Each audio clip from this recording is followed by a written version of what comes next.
শালারে কোথাও না পাওয়া গেলেও ওই আস্তানায় শালারে ঠিকই পাওয়া যাবে না। নাম চল তো, ওই শালারে ছাড়া এবার ঈদে আমরা শপিং করলাম। চলো তো, কোথায় আছে চলো তো, নামো গাড়িতে নামো।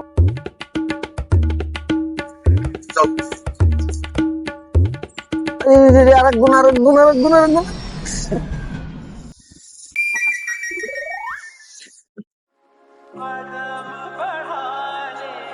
আরে আমার 3,000 টাকা রে, আমার বাপে দিছিল পাঞ্জাবি কেনার লিগা। এখন কি করবো?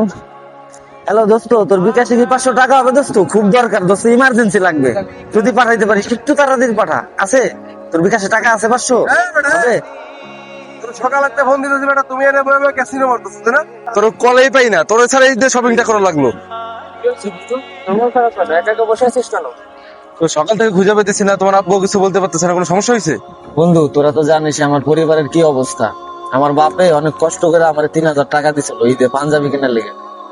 আমি সেই 3,000 টাকা রে 6,000 টাকা বানাই দিয়েছিলাম জুয়া খেলা। এখন তো আমি পুরো টাকাটা হেরে গেছি। এখন আমি বাড়ি যাই আমার বাপ মারে কি জবাবটা দিব? তারা যদি জিজ্ঞেস করে পাঞ্জাবি কিনছি, সেটা কি বলবো?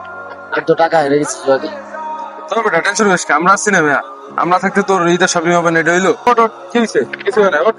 তুই কেমনে ভাবি যে আমরা তোর ভাই থাকতে যে আমরা কেনাকাটা করবো, তোর জন্য কেনাকাটা করবো না? হইতে পারে? কখনো সম্ভব না। তোর জন্য সেম পাঞ্জাবি আমরা নিয়ে আসছি, আমরা যেটা কিনছি। কিন্তু বাবা তোমার একটা কথা দিতে হবে আজকে, যে তুমি এইগুলো আর কখনো খেলবা না, এইগুলোর সাথে তুমি আর জড়িত হবে না। আমি এই যে কানে ধরে পেলাম দোস্ত, আমি আর জীবনে এই জুয়ার না কাম চলো হাতের উপর হাত। এই যে আমি কথা দিলাম হাতে হাত রেখে, আমি আর জীবনে এই জুয়া খেলবো না।